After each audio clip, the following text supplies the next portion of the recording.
दो लड़कियां होती हैं जो दिखने में बेहद खूबसूरत होती हैं। उनकी उम्र लगभग 19 से 21 वर्ष होती हैं और दोनों एक तरीके से शादीशुदा होती हैं। दोस्तों बता दें कि दोनों इतनी आपस में क्लोज फ्रेंड होती हैं कि वो एक तरीके से एक दूसरे के ऊपर वो जान छिड़कती थी। दोस्तों वो दोनों कॉल गर्ल का काम करती थी। जो भी ग्राहक उसको बुलाते थे कहीं होटल पे या कहीं रूम पे, तो वो लड़कियां चली जाती थी।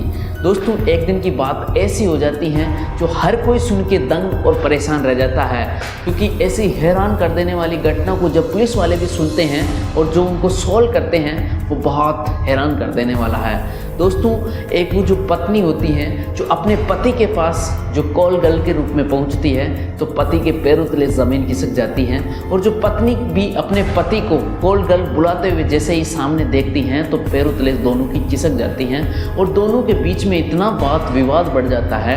होटल के सभी लोग इकट्ठे हो जाते हैं और यहाँ तक कि मामला पुलिस तक पहुँचता है। तो पुलिस वाले जो उनको बात को सोल्व करते हैं या जो बात पहुँचती है वो बहुत दंग कर देने वाली है। दोस्तों की ऐसी अजीबोगरीब जो घटना होती हैं वो हर किसी को परेशान कर देने वाली है। दोस्तों वीडियो को बिना स्किप किए आप लास्ट तक जरूर देखना कि कैसे घटना होती हैं और कैसे पति अपनी पत्नी को कॉल गर्ल के रूप में बुला लेता है और जो पत्नी होती है वो भी जाती है ग्राहक के रूप में। वो और कोई नहीं निकलता, वो अपना ही पति निकलता है। जय हिंद जय भारत, मैं लोकेश स्वागत करता हूँ हमारी क्राइम स्टोरी शो में। दोस्तों मैं आपसे रिक्वेस्ट करता हूं कि अगर आप चैनल पे नए हो तो चैनल को सब्सक्राइब कर लीजिए। दोस्तों आज की जो अजीबोगरीब जो घटना है ये उत्तराखंड प्रदेश की एक ज़िला लगता है उधम सिंह नगर, और उधम सिंह नगर में एक शहर पड़ता है काशीपुर। काशीपुर में एक थाना लगता है ITI थाना। ITI थाना क्षेत्र के अंदर एक आलोक शर्मा नाम का एक व्यक्ति होता है जो शाम के समय होता है, मौसम बहुत सुहाना होता है और एक होटल के अंदर रुका होता है। और रुक के वो एक आसपास की एक महिला होती है श्योपुर की, जो लगता है कि वो एक तरीके से कॉल गर्ल लड़कियों की व्यवस्था करती हैं। तो वो उनके फ़ोन करता है और वो बताता है कि मैडम बहुत अच्छा मूड हो रहा है और बहुत अच्छा मौसम है, तो मुझे एक बहुत अच्छी कॉल गर्ल की आप एक फ़ोटो बताइए या कॉल गर्ल की आप व्यवस्था कीजिए। और लड़की दिखने में बेहद खूबसूरत होनी चाहिए और उसकी उम्र भी लगभग 19 से 20 वर्ष होनी चाहिए। आलोक शर्मा जैसे ही श्योपुर की वो महिला होती हैं जो एक तरीके से कॉन्ट्रैक्टर होती है महिला की, और वो लड़कियों की सप्लाई करती हैं और एक तरीके से सेक्स रैकेट का काम करती हैं। तो वो जैसे ही फ़ोन करती हैं और वो बताती हैं कि आप कहाँ से बोल रहे हो सर, तो वो बताता है कि मेरा नाम आलोक शर्मा है और मैं एक होटल का नाम बताता है, उस होटल का नाम बताता है और वो बताता है कि वहाँ पे मेरे को लड़की की व्यवस्था कर दीजिए। तो वो लड़की होती है जो श्योपुर की एक महिला होती हैं जिसके आलोक शर्मा ने फ़ोन करता है, वो पहले उसकी बात को पहचानती हैं कि कहीं ये अपने को फंसाने वाला या आदमी तो सही है। वो जैसे ही पता करती हैं उसके बाद वो वापस उसको जवाब देती हैं कि आपको कितने उम्र की लड़की चाहिए। तो वो बताती हैं कि मुझे 19 से 21 वर्ष की लड़की चाहिए, आप मुझे फ़ोटोग्राफ भेज दीजिए, मैं उनमें से सेलेक्ट कर लूँगा। तो जो महिला होती हैं वो उनके पास लगभग 10 से 15 लड़कियों की फ़ोटोग्राफ भेजती हैं और बहुत सुंदर सुंदर लड़कियों की, लेकिन 10 से 15 जो भी लड़कियों की वो फ़ोटो भेजती हैं उन सबको आलोक शर्मा ने रिजेक्ट कर देती हैं और वो बताता है कि इनमें से मुझे पसंद नहीं आई है। तो वो बताती हैं कि और दूसरी लड़कियों की मैं फ़ोटो भेजती हूँ। तो उसके बाद वो 5 लड़कियों की और फ़ोटो भेजती है, उनमें से भी आलोक शर्मा को एक भी लड़की पसंद नहीं आती हैं।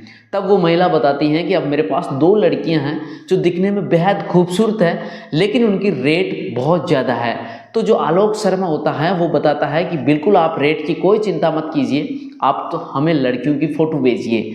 तो जैसे ही वो महिला 2 लड़कियों की फ़ोटो भेजती हैं और उनकी रेट वो बताती हैं कि इनकी रेट बहुत ज़्यादा है, तो वो बताता है आलोक शर्मा कोई दिक्कत नहीं है, मुझे फुल नाइट के लिए इनमें से जो एक लड़की को वो सेलेक्ट करता है और वो बताता है कि इनको हमारे को होटल के रूम के अंदर रूम नंबर 202 के अंदर भेज दीजिए। तो वो महिला उस लड़की को कुछ ही समय के बाद जैसे ही भेजता है, यानी लगभग 8 बजे के आसपास, वो महिला उस जो रूम था उस रूम का जैसे ही गेट के दरवाज़ा को खटखटाता है और जैसे ही गेट के दरवाजे को अंदर खटखटाते हैं और जो गेट खोलता है तो सामने जो उसका पति होता है आलोक शर्मा, वो देख के जो उस लड़की का नाम पूजा शर्मा होता है, उनके पैरों तले ज़मीन खिसक जाती हैं और वो हक्की बक्की रह जाती हैं कि ये हमारा पति यहाँ पे क्या कर रहा है। तो जो पति होता है यानी आलोक शर्मा उस महिला को यानी उस लड़की को बताता है कि तू यहाँ क्या कर रही है, और जो उनकी पत्नी होती हैं पूजा शर्मा, वो उसको बताता है कि तुम यहाँ क्या कर रहे हो।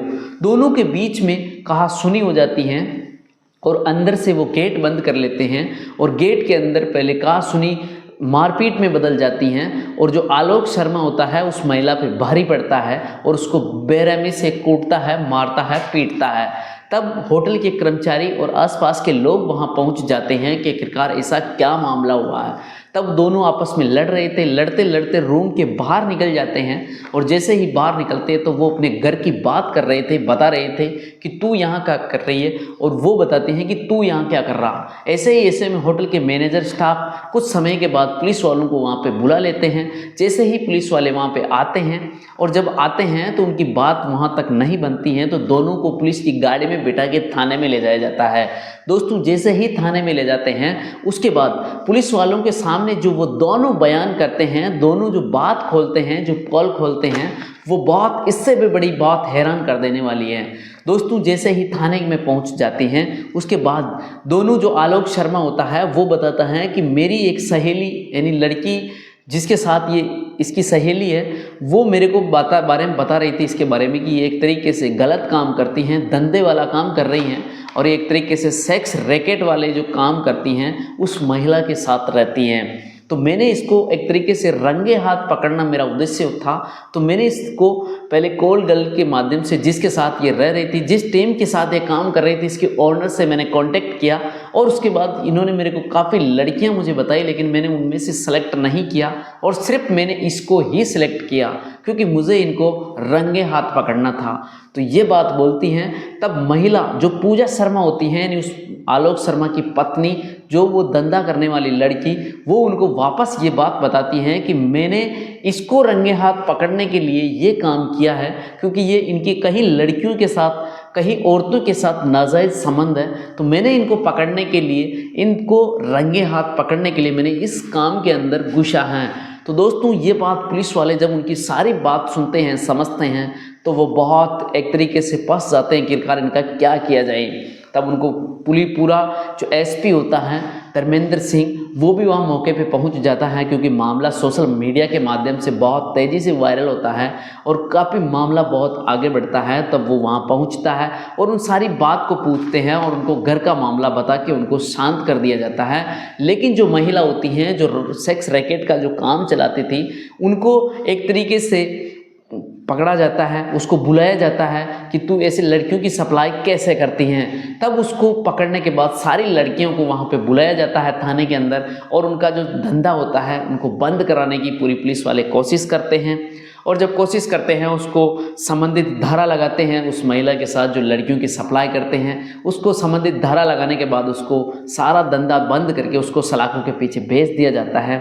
लेकिन दोस्तों अब इनको जो पति और पत्नी का जो मामला बहुत उनके घर वालों तक पहुंच जाते हैं, वीडियो उनके सारे समाज के अंदर वीडियो पहुंच जाते हैं जो बहुत हैरान कर देने वाला है और वो वहाँ से तो निकल जाते हैं। लेकिन दोस्तों आलोक शर्मा होता है वो उस लड़की को नहीं छोड़ना चाह रहा था और जो लड़की होती हैं पूजा शर्मा वो उसको तलाक लेना चाहती थी। लेकिन मामला वहाँ से कॉम्प्रोमाइज़ होता है। लेकिन कुछ ही समय बाद वापस दोनों की शिकायत आ जाती हैं और जैसे ही शिकायत आती हैं तो पुलिस वाले भी उनकी बात को बहुत गहनता से सुनते हैं, समझते हैं और ये जो बात होती है समाज के ऊपर छोड़ दिया जाता है और उनको बाद में डिवोर्स करा दिया जाता है और दोनों की ज़िंदगी अलग अलग रहने लग जाती हैं। तो दोस्तों आज के ज़माने के अंदर ये जो घटनाक्रम होते हैं हर किसी के साथ कुछ भी हो सकता है और हमारा उद्देश्य किसी को प्रताड़ित करना, किसी को दुखी करना या किसी की आत्मा को ठेस पहुंचाना नहीं है। हमारा उद्देश्य सावधान, अलर्ट और सतर्क करने का है। दोस्तों घटनाक्रम हमारा उद्देश्य जो कैसा लगा अपनी कमेंट राय जरूर बताना कमेंट में कि घटनाक्रम वास्तविकता में कैसी लगी और कैसी बताना का क्या शैली रही। और हमारा उद्देश्य समाज के अंदर जो गलत प्रवृत्तियां चल रही हैं, जो सेक्स रैकेट का बुरा धंधा, गोरख धंधा चल रहा है, जिसमें कहीं मासूमियत लड़कियों को धकेला जाता है और कहीं होटलों पे जो एक तरीके से बुरा काम चल रहा है, जो समाज के अंदर बहुत बुरा प्रभाव पड़ता है, उन सबको मैं बंद करवाने और सब चीज़ के बारे में इसी तरीके से ये वीडियो बनाया है। आप अपनी राय कमेंट सेक्शन में हमें ज़रूर बताना। दोस्तों मिलते हैं आपको किसी और वीडियो के साथ। जब तक आप सावधान, अलर्ट और सतर्क रहिए। जय हिंद, जय भारत।